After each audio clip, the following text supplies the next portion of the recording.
Assalamualaikum warahmatullahi wabarakatuh. Apa kabar hari ini adik-adik? Baik, alhamdulillah. Nah adik-adik, hari ini kita akan belajar tema 6 cita-citaku dengan subtema 1 aku dan cita-citaku.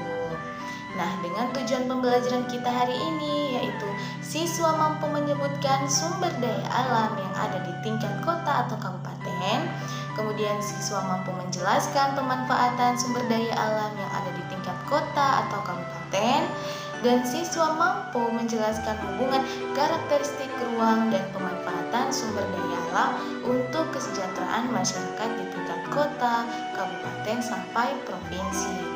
Kemudian, siswa mampu mengidentifikasi keragaman agama di lingkungan masyarakat dan siswa mampu menjelaskan manfaat bersikap toleran dalam keberagaman umat beragama di lingkungan masyarakat, serta siswa mampu menunjukkan cara bersikap toleran dalam keragaman agama di lingkungan masyarakat. Nah, siswa juga mampu menyebutkan ciri-ciri puisi dan siswa mampu membaca puisi berjudul buku dengan lafal, intonasi, dan ekspresi yang tepat. Kemudian, siswa mampu membuat puisi hasil karya pribadi dengan lafal, intonasi, dan ekspresi yang tepat, serta siswa mampu menjelaskan dan menyimpulkan siklus hidup makhluk hidup. Nah adik-adik, untuk pembelajaran pertama kita akan belajar IPS tentang sumber daya alam.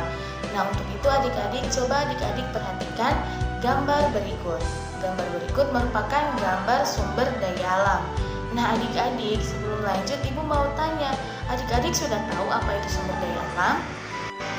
Iya, sumber daya alam adalah segala sesuatu yang berasal dari alam yang dapat digunakan untuk memenuhi kebutuhan hidup manusia. Nah, kemudian sumber daya alam juga ini dapat terbagi menjadi dua, yaitu sumber daya alam yang dapat diperbaharui dan sumber daya alam yang tidak dapat diperbaharui. Nah, kemudian Bu, apa itu sumber daya alam yang dapat diperbaharui dan tidak dapat diperbaharui? Ya, contoh sumber daya alam yang dapat diperbaharui adalah sumber daya alam yang tidak akan habis walaupun digunakan secara terus-menerus.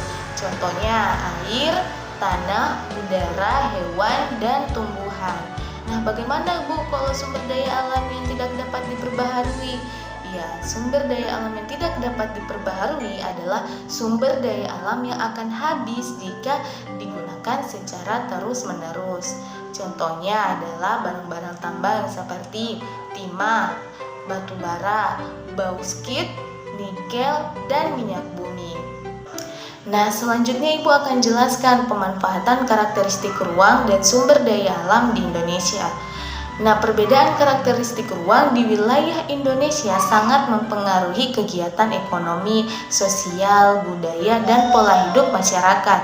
Nah, karakteristik ruang di daerah pegunungan yang pemukimannya itu sangat cocok untuk dimanfaatkan sebagai lahan pertanian. Nah, hal tersebut dapat berdampak pada aktivitas penduduk yang banyak bekerja sebagai petani.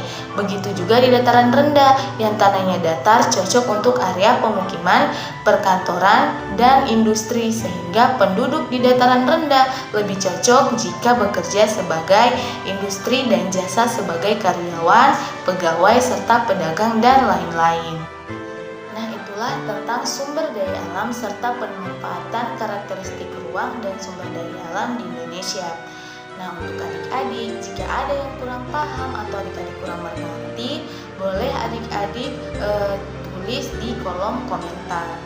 Nah, selanjutnya kita akan berlanjut ke pembelajaran kedua, yaitu pembelajaran PKN, yaitu dengan materi keragaman umat beragama. Nah, sebelum lanjut Ibu mau tanya, apa itu keragaman? Ya, keragaman adalah sebagai sesuatu kondisi dalam masyarakat yang terdapat banyak perbedaan dalam bidang, baik dari perbedaan dalam bidang sosial, suku, bangsa, politik, agama, ideologi, dan lainnya. Nah, untuk keragaman agama dapat adik-adik lihat dari banyaknya macam tempat beribadah. Nah, sebelum lanjut Ibu mau tanya dulu, kira-kira ada yang tahu berapa agama yang ada di Indonesia? Iya, baik, pintar. Jadi, agama yang ada di Indonesia yang kita kenal adalah 6. Dan tahu apa saja? Iya, Islam, Kristen, Hindu, Buddha, Katolik, dan Konghucu. Nah, adapun tempat beribadahnya yaitu Islam di masjid, Kristen di gereja, dan Hindu di pura, sedangkan untuk Buddha di vihara, dan Katolik di gereja, kemudian Konghucu di kelenteng. Nah, kita sesama umat beragama harus saling menghargai dan menghormati.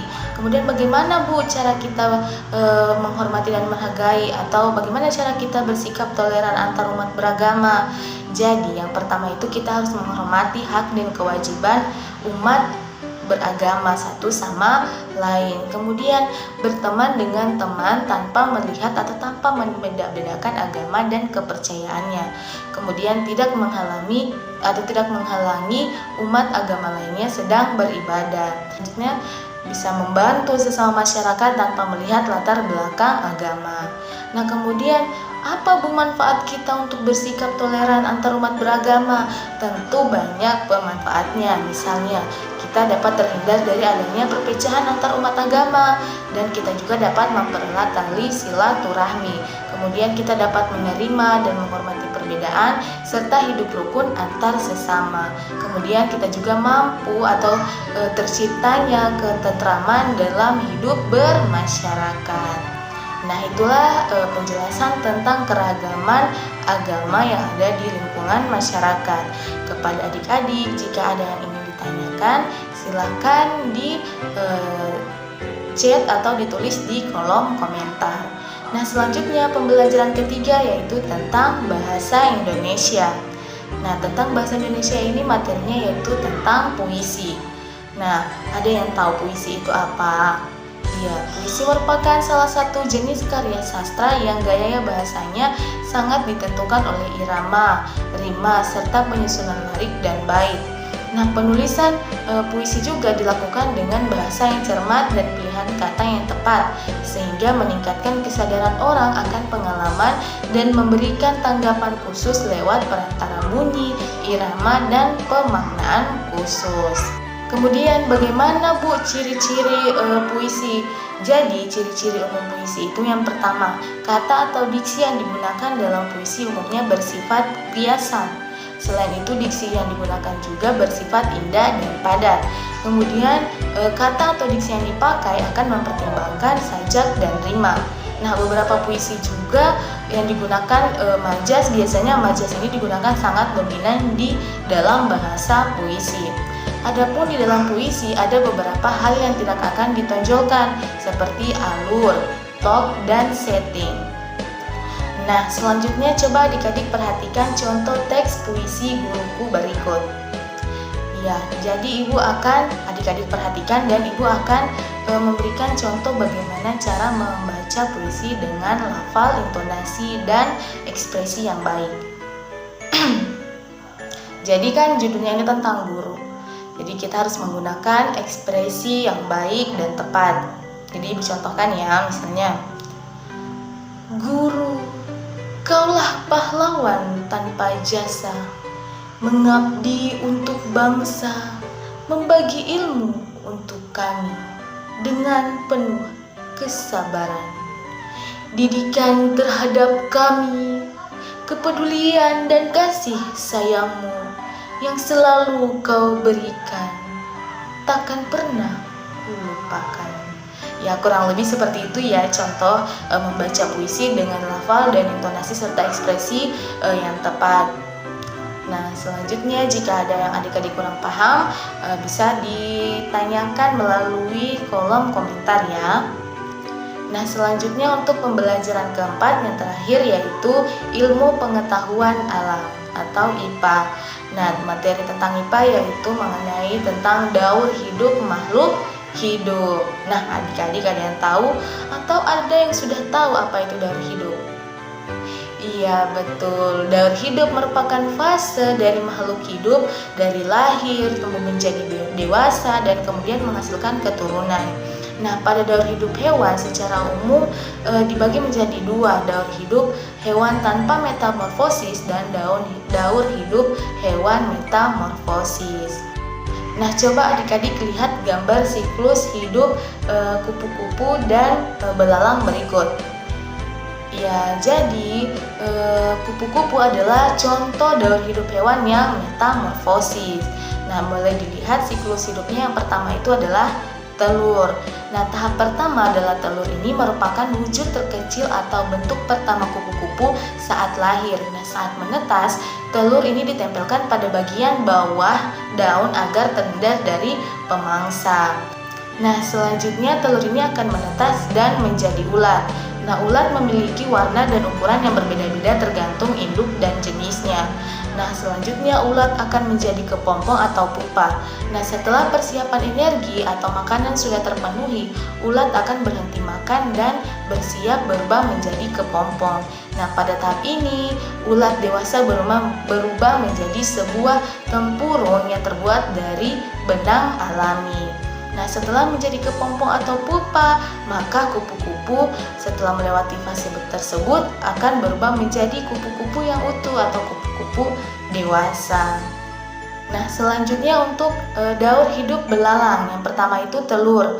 Nah, belalang betina akan meletakkan telur yang sudah dibuahi dalam bentuk polong di dalam tumbuhan. Nah, setiap polong terdiri dari 10 sampai 100 telur. Nah, telur belalang membutuhkan waktu kurang lebih 10 bulan sampai akhirnya menetas dan menjadi nimfa. Nah, setelah menjadi nimfa atau belalang muda, nimfa ini akan bertambah dan mengalami beberapa kali proses pergantian kulit. Nah, selama pertumbuhannya, sayap dan alat tubuh yang lain berkembang hingga sempurna. Kemudian selanjutnya diproses menjadi imago, yaitu sudah menjadi belalang dewasa. Nah, jika sayap belalang sudah tumbuh, artinya belalang telah memasuki tahap akhir daur hidupnya. Selain itu, sayap belalang dewasa juga sudah memperoleh kematangan seksual untuk dapat melestarikan jenisnya. Nah, kurang lebih itu saja penjelasan Ibu tentang daur hidup makhluk hidup. Nah, kepada adik-adik, jika ada yang ingin ditanyakan, silakan ditulis atau di chat melalui kolom komentar. Nah, baik, karena pertanyaan sudah Ibu jawab semua, maka berakhirlah pembelajaran kita hari ini. Lebih dan kurangnya Ibu mohon maaf, atau ada salah kata Ibu juga mohon maaf. Wassalamualaikum warahmatullahi wabarakatuh.